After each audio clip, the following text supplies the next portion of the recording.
Today I'm looking at Tokyo Ghoul Break the Chain and giving my thoughts on the game so far. When I first looked into this game, I was expecting something along the lines of the 7 Deadly Sins Grand Cross. What I got was a very watered down version of Tokyo Ghoul. The story mode consists of slideshows with dialogue boxes and the very occasional blink animation here and there, as opposed to what I was expecting, like you can see here from the 7 Deadly Sins footage in this clip. Unfortunately, that underwhelming feeling of disappointment with Tokyo Ghoul continued as I persisted with my time in this game.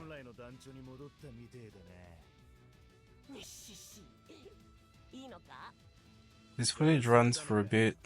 To prove a point, Tokyo Ghoul has no voice acting, or it might as well not have any. The closest thing you get is during the battle, and I wouldn't really count that.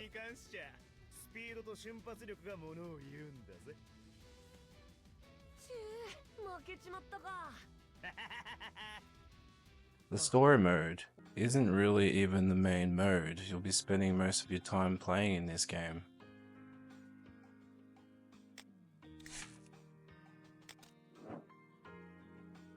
Chain Campaign is the main mode where you battle random fights and get loot items to level your characters. And you need to do this, because as you get further into the Chain Campaign and gain Chain Campaign levels, you start to unlock the other modes in the game.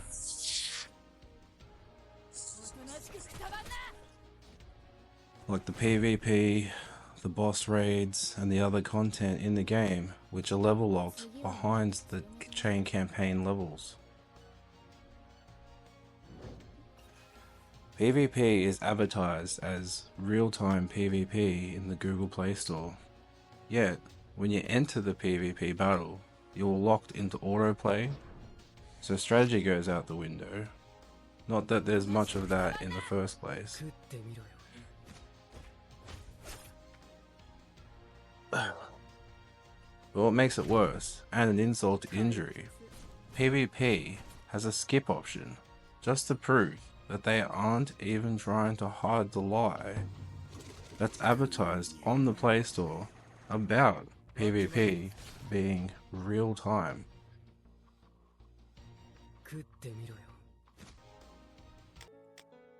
Organizations in Tokyo Ghoul work a lot like a guild system. Has, like a weekly raid boss.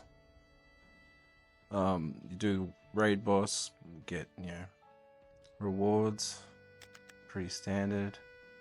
They have a reward system for guild activity.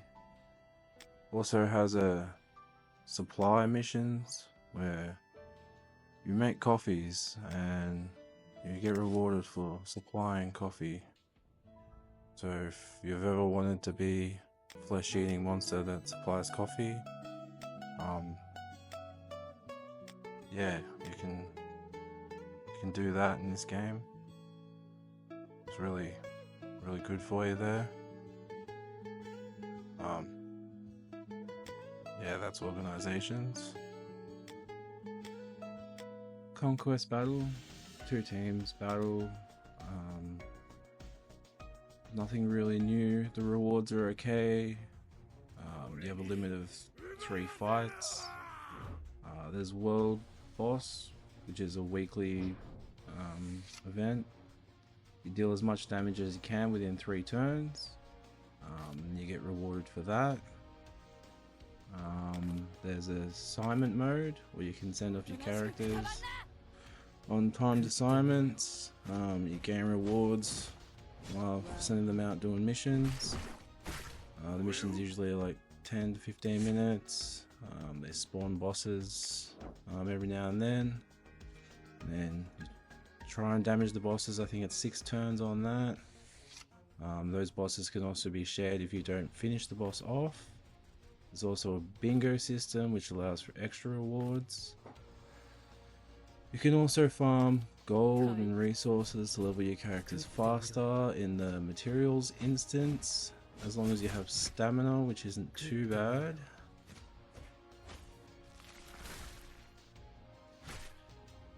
combat in this game. Every character has a card. You put that card in one of your 4 slots per turn and they attack. If 2 of the same character cards are next to each other, they upgrade to a 2-star card and gain an effect and do more damage.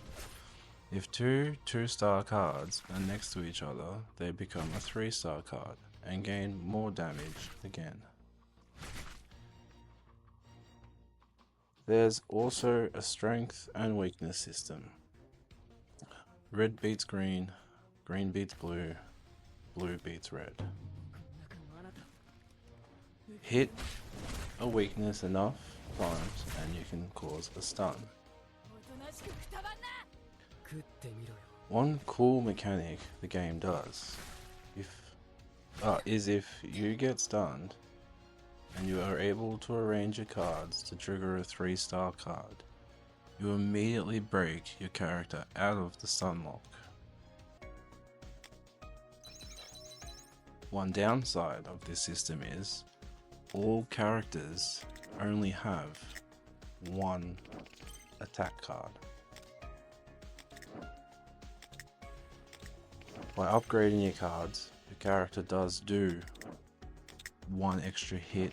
Sometimes it's a kick, sometimes it's a jump attack, but it is still only 1 attack. The ultimate moves in Tokyo Ghoul feel very lazy. At the start of the game you don't notice it so much because you have Kaneki as a starting character and the ultimate move is Kaneki's attack. But as you progress in the game and you get new characters, you might not even have him in your party, but the ultimate move is still Kaneki's rage, Kaneki attack. And then you get further in the game and you get a new ultimate move, co-op, and it's Amon and what's the name, Mado or something. As a co-op attack, the 2 of them attacking together. You might not even have those characters, or you might not have them in your party, and yet that's the attack. And now you can upgrade and do, like attribute stats towards your ultimate attacks. But the upgrade system, they're generic point upgrades. The ultimates, they've got nothing to do with the characters in your party and more to do with attribute stats for general characteristics on the types of characters, not so much ultimate attacks of the characters that you use. And it just kind of feels a little bit lazy and not really like an ultimate attack of anyone you're using, and more just a gimmick calling it an ultimate attack. And just, it leaves the combat system just feeling cheap and lacking. My final thoughts. Do I hate the game? No, I just don't think it's that good. Maybe I hyped myself up and ended up disappointed. If you're looking for something to pass the time and don't care about cinematics or animation, then you'll probably like this. It's got a little bit of good things here and there that could keep someone going for a little while and have an okay time. It's just not really a game for me.